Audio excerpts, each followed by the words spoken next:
Sometimes it's not the therapy, it's not the parenting style, it's not even the behavior plan, it's in the gut. In this video, I'm sharing the real reasons why gut issues in autism often go unnoticed and why behavior changes are often the last thing to shift, but the first thing we see.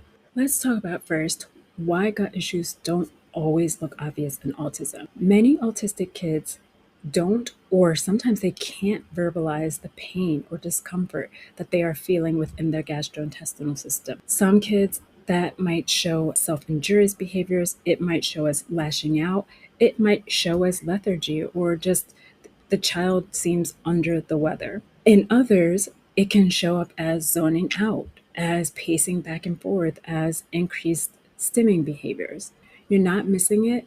The signs just show up differently for every single child. For a lot of them, it's not like your child is going to say, "Hey, mom," or "Hey, dad, my gut feels off today." Usually that doesn't happen. So we have to look at the outer signs. What I wish more parents would recognize and recognize sooner rather than later is that gut dysfunction can precede regression, behavior changes, and even speech loss.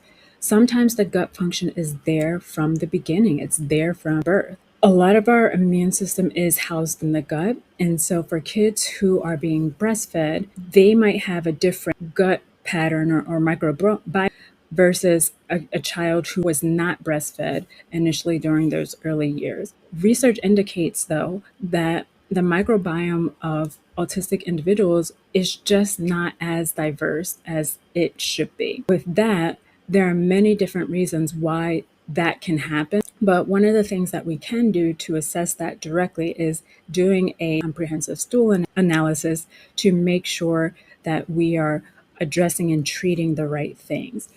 With the GI system, we assume that, hey, whatever we are eating, we're just going to assimilate those nutrients without any type of issues, and we're going to poop out the rest.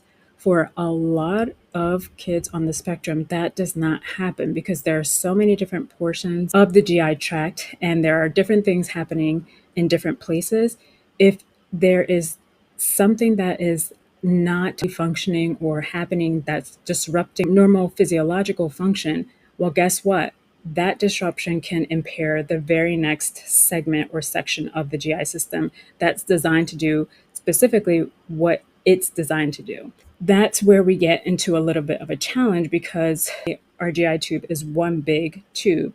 What goes in must come out, but if there are disruptions, then that could potentially influence what's happening later down the line. Kids can come back and their symptoms can be improved once we figure out what type of potential infections or pathogens might be in their system, what type of microbiome diversity they have, what type of pancreatic function they have, immune system function they have, or inflammatory processes in the gut. Once we figure out all those specific pieces, then it's much easier to put the treatment plan together. Fortunately, the GI system, our cells very rapidly turn over. The earlier we catch these things, the fewer layers that we have to untangle or unpeel as the child gets older. If you've not considered looking at the gut, definitely want to start. The gut behavior loop isn't always obvious. Sometimes that's until you actually fix it. Behavior patterns often improve, and they can improve relatively within a decent amount of time. I like to tell my parents, let's give it a month, sometimes a little bit longer if there are things that are happening. That's not to say that their behavior is going to improve 100% during that time frame, but I would expect some changes to start to shift, especially if we are on the right track as far as treatment. Some things to be on the lookout for. Your child suddenly starting to try new foods.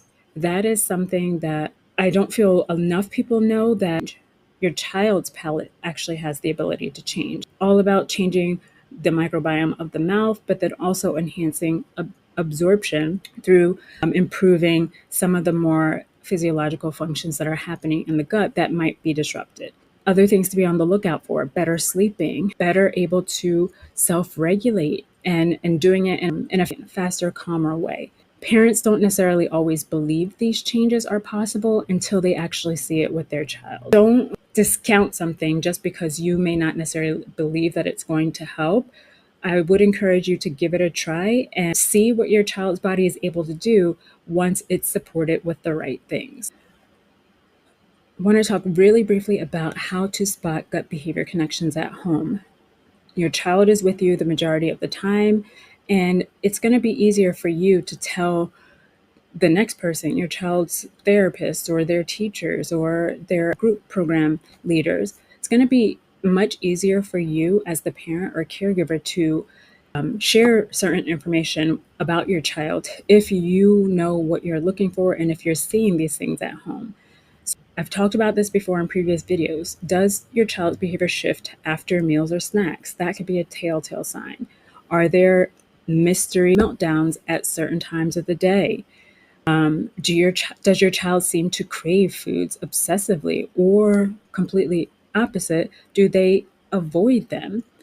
These are some things that can give us an indication as to why your child is manifesting certain symptoms or certain behaviors over others. I'll share the story of a little guy that I had. Every time you look at him, he just made you smile. He's always smiling back at you, big blue eyes, rosy red cheeks. He looked like a little cherubim, but he's always very mild demeanor, but always happy. He loved food in any capacity, and that was a huge motivator for him. But we started that once he ate certain types of food, yes, he was a typical autism kid, very rich on the carbohydrates and the sugary type foods, and noticed that when he ate certain types of those carbohydrates, he went into these laughing fits and laughing so hysterically that it was like you could not snap him out of it. He would just literally sometimes sit and laugh so hard that he's falling over the chair, looking at it from through the biomedical lens. Understand why that's happening. His gut was off. He had some candida issues, and that's going to create, unfortunately, some ethanol in his system that we all know ethanol can make us feel giddy, so to speak. Really interesting to start to spot and pay attention to these types of things that are happening with your child at home. I want you to know behaviors is not only about not being able to poop, it's also about nervous system or dysregulation. The gut health impacts multiple neurotransmitters, including serotonin, dopamine. It impacts inflammatory processes. When the gut is stressed out, the entire nervous system will struggle to regulate, and that includes the gut. That's why a calm gut generally can indicate a more calm child in general. Definitely want to pay attention to that as well. Mood, ability to go to the bathroom, nervous system function, although they sound very different, they are all interconnected. If you've been feeling like something is off or something is being missed, you're probably right, and that's okay. The gut behavior loop isn't some theory. This is something that I see over and over and over again in my practice. Once we start supporting the gut and proper digestion, the behavior shifts often follow. And this can be sometimes without needing to add on any additional therapies or a ton of supplements. If this information opened your eyes or made you feel seen, hit the like or drop a comment. I'd love to hear what you've noticed in your home for your child as far as patterns. If you're ready for help mapping out your child's gut behavior connection, I still am offering food and behavior breakthrough session. The link is in the description below. You don't have to fix everything all at once, but you do need to know where to start. Thanks so much for tuning in, and I'll see you on the next one. Ciao, ciao.